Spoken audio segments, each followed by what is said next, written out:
to the subscriber that asked me, you know, are they really doing this on purpose? This little drugged out neighborhood that's going across Canada now? Yeah. I found this over a year ago. Noah. Here's Noah.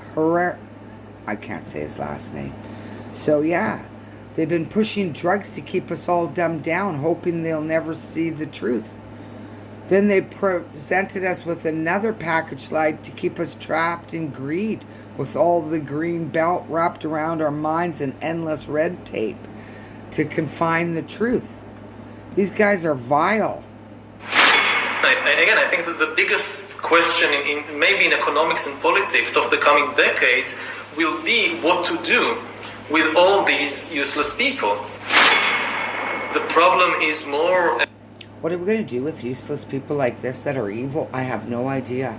I mean, do we really have to share the planet with people that spout out evil like this? That's what I would like to know.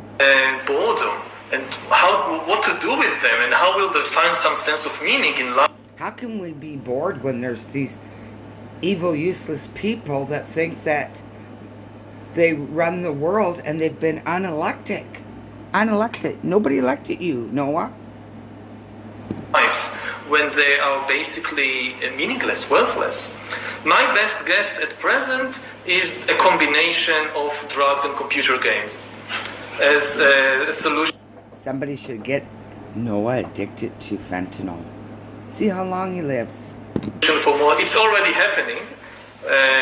Do your own drugs. Do your own advice.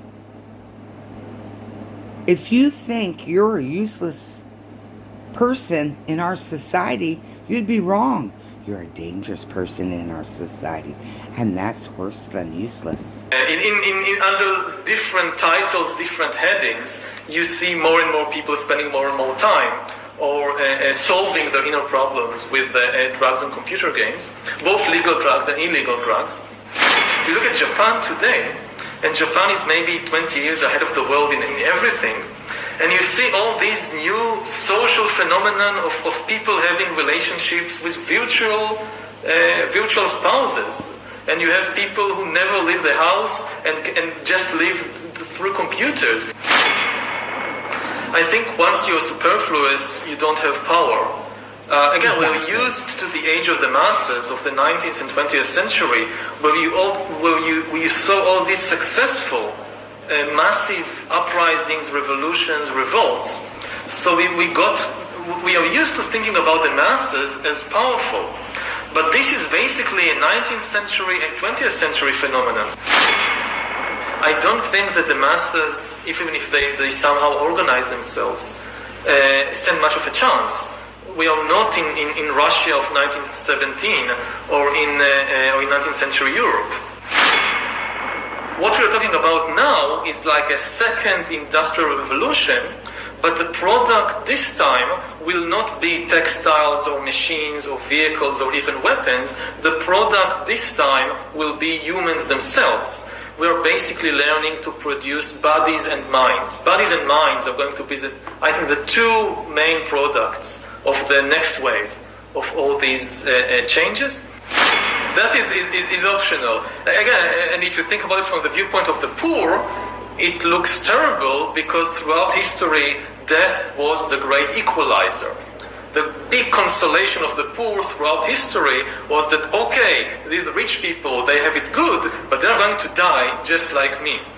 But think about a world, say, in 50 years, 100 years, where the poor people continue to die, but the rich people, in addition to all the other things they also get exemption from death.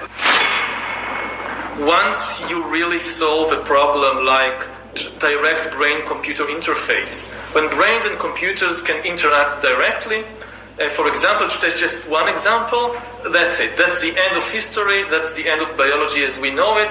Nobody has a clue what will happen once you solve this. If life can basically break out of the organic realm into the vastness of the inorganic realm, and you cannot even begin to imagine what the consequences will be, because our imagination at present is organic. So it's already happening. I've got to put this off so I don't get a strike, but you can check this out. I'll leave a link below.